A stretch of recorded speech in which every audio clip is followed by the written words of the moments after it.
जय हिंद। जैसा कि आप लोग जान रहे हैं कि global music junction Khesari Lal के बीच काफ़ी दिनों से विवाद चल रहा था और विवाद आज उस विवाद का फैसला आ चुका है। दिल्ली कोर्ट ने इस बात का मुख्य जवाब आज दे दिया है।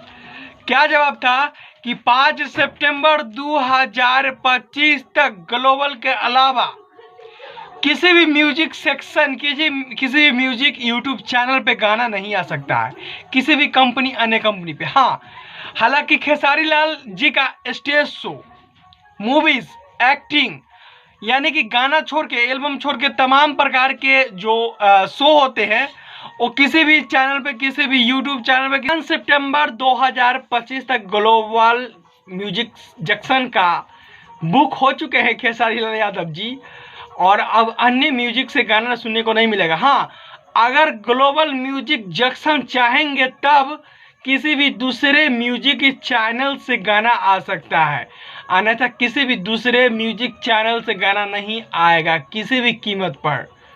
जब तक ग्लोबल म्यूजिक जंक्शन नहीं चाहेंगे तब तक किसी भी प्लेटफॉर्म से, किसी भी म्यूजिक चैनल से गाना नहीं आ सकता है, एल्बम नहीं आ सकता है।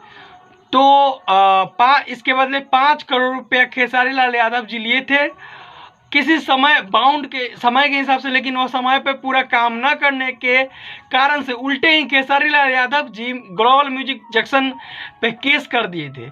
हालांकि आज यह इसका फैसला आ चुका है